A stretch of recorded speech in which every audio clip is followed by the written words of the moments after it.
AG Edu ang isa nga rin na naglaro sa USNCAA level kagaya ni QMB at alam naman natin na maganda ang laro ni AG Edu, merong lakas nga rin sa loob ng paint kahit na on and off pa nga ang injury niya. Milora Brown naman mas healthy, parehas sila ng height ni AG Edu. Nakita naman natin ang laro niya sa UAAP at USNCAA Division 1, talagang may maibubuga sa hardcourt. May lakas at galing si Milora Brown sa loob ng paint, isang 6'10 na merong shooting sa 3-point perimeter, mid-range at hard banger nga rin sa loob ng paint. Halos lahat ng mga team sa PBA ay gustong kunin ang player na ito. Nakita natin na isang option ng kampo ni Milora Brown ang PBA draft, pero dahil na rin sa may experience si Milora Brown sa USNCAA Division 1, nagtagal nga rin siya sa ligang ito bago pumunta sa Pilipinas, tapos pinakilala ang kanyang sarili sa mga Pinoy basketball fans sa pamamagitan ng pagkuha ng kampyonato sa UAAP kasama ang team ng UP.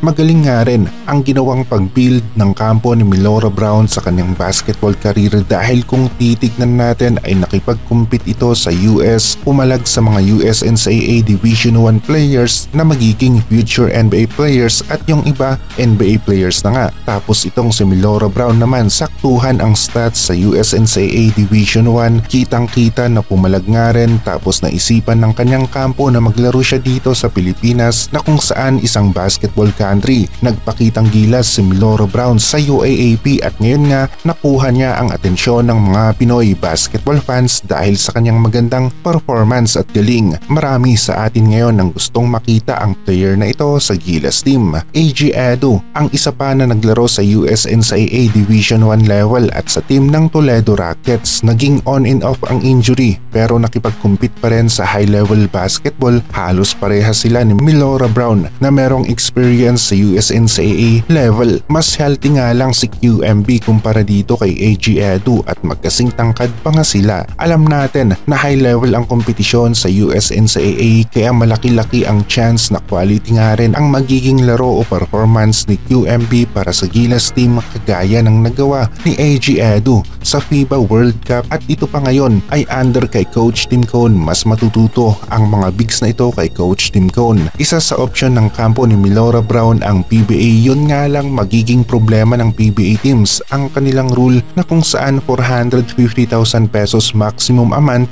ang sahod ng bagong players na mula sa PBA draft ng at least for 2 years, na kung saan hindi nga ito maganda sa kampo ni Milora Brown dahil mas maraming mga liga o team sa Asia ang magkaka-interest dito kay QMB, lalong-lalo na nga ang Japan B1 B-League na kayang magbigay ng dihamak na mas malaking sahod kay Milora Brown. Kaya naman tagilid ng konti ang PBA sa offer, maliban na lang kung aalisin ng PBA ang salary cap sa mga bagong draft na players. Ang mga kasalukuyang Gilas players ngayon na nasa Japan B1 B-League ay sina AG Edu, Dwight Ramos, Kai Soto na kung saan injured nga itong si Kai at nagpapagaling. Ang isa pa na napansin natin ay mapupunta si Milora Brown sa mga teams na kilala nga na palaging talo sa PBA, ang Terra Firma at Blackwater, dahil sila ang mangunguna sa pagpili sa PBA draft at hindi nila palalampasin ng isang QMB kapag nagkataon, at makakasama naman ito sa karera ni QMB dahil mas pipiliin ng player na ito na mapabilang sa team na kung saan lumalaban sa liga at may chance na manalo o maging kampiyon yung team. Magaling na coach ang isa pang hanap ng kampo ni QMB, yung magbibigay ng tamang playing style o plays at gagamitin siya ng gusto para mas lalo pa siyang mag-improve sa kanyang laro. Ito pa nga ang isa sa gusto ng kampo ni QMB. Maraming pagpipilian ang kampo ni Milora Brown para sa kanilang next step sa karera ng basketball ni QMB, at isa nga lang ang PBA sa kanilang option. Nakikita naman natin na mas pipiliin ng kampo ni Milora Brown ang Japan B1 B-League kapag nagkataon na sa ngayon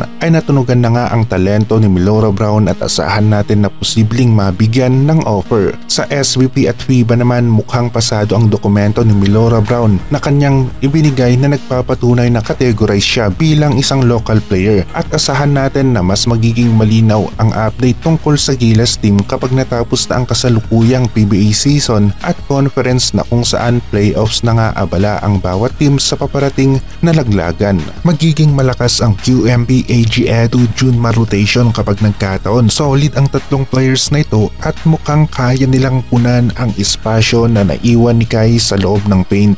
Kapag napatunayan na local player nga itong si Melora Brown para sa Gilas team ay maganda nga rin na subukan ito sa Gilas kaagad-agad at sa nakikita natin kung si Coach Tim Cone ang hahawak sa batang ito ay lalabas pa ang kanyang tunay na lakas sa paglalaro ng basketball.